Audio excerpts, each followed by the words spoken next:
اس کا مطلب یہ ہوا شامی کہ جو سلمان اکرم راجہ صاحب ہیں ان کا جو اون چودھری صاحب کی جو نوٹیفیکیشن تھی اس کو بھی روک لیا گیا ہے.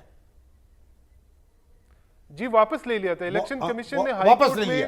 اب گویا کے سامنے اون چودھری بھی ابھی تک منتخب شدہ تصور نہیں ہوں گے.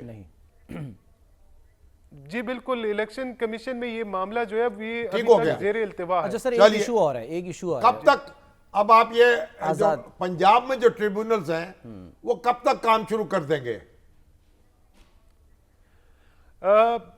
عمومی طور پر تو ابھی تک جو چیف جسٹس صاحب ہیں ان کو تمام نام جو ہے وہ دے دینے چاہیے تھے, لیکن چونکہ الیکشن کمیشن کو ابھی تک جو دستیاب ججز ہیں ان کے نام موصول نہیں ہوئے تو اس وجہ سے الیکشن کمیشن ان کا نوٹیفیکیشن نہیں کر پا رہا.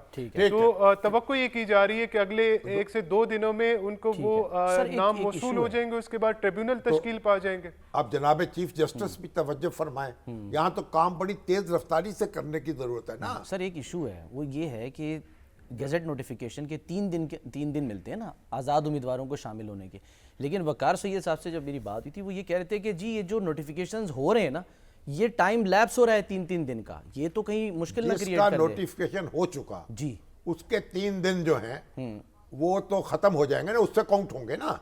تو سر آزاد امیدوار کہاں جائیں گے پھر؟ آزاد امیدوار جہاں جائیں گے, جہاں کسی پارٹی میں جانا چاہتے ہیں تو 3 دن کے اندر جانا ہوگا نا, نوٹیفیکیشن کے بعد. نہیں سر یہی تو بات ہے, یعنی وہ گزٹ نوٹیفیکیشن نہیں, یہی تو کنفیوژن ہے.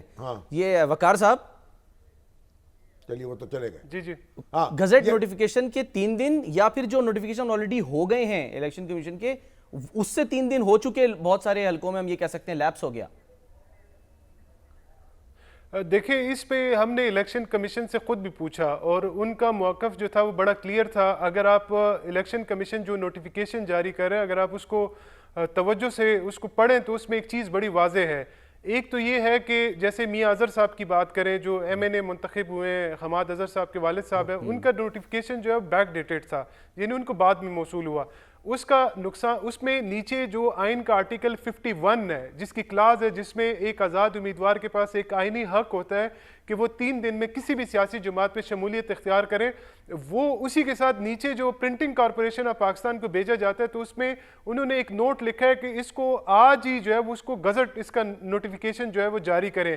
اگر ہم ماضی کی اگزامپل لیں 2018 کی 2013 کی تو اس میں یہ ہوتا ہے کہ کیونکہ آئینی طور پر الیکشن کمیشن اس بات کا پابند ہے کہ جب عام انتخابات ہو جائیں تو اس کے بعد 14 دن کے اندر آپ نے ایک کمپلیٹ گزٹ نوٹیفیکیشن جاری کرنا ہوتا ہے. اس کے بعد 3 دن دیے جاتے ہیں کہ امیدوار آزادانہ طور پر کسی بھی سیاسی جماعت میں شمولیت اختیار کر سکتے ہیں. لیکن یہاں پر جو الیکشن کمیشن کے پاس دستیاب وقت ہے وہ 22 فروری کا ہے, یعنی الیکشن کمیشن 22 فروری کو جو ماضی کی پریکٹس ہے اس کے مطابق تو 22 فروری کو ایک گزٹ نوٹیفیکیشن جاری کیا جانا چاہیے تھا. 3 دن جو ہے وہ کسی جماعت میں شمولیت کے لیے, اور اس کا جو 4th ڈے ہوتا ہے وہ الیکشن کمیشن آف پاکستان نئی پارٹی پوزیشن جو ہے وہ جاری کرتا, اور اسی کے ساتھ ویری نیکسٹ ڈے جو ہے وہ الیکشن کمیشن نے اس پارٹی پوزیشن کے اگینسٹ جو ریزرو سیٹس بنتی تھی ان خواتین کی اقلیتوں کے جو نمائندے ہیں ان کی کامیابی کا نوٹیفیکیشن جاری کرتا.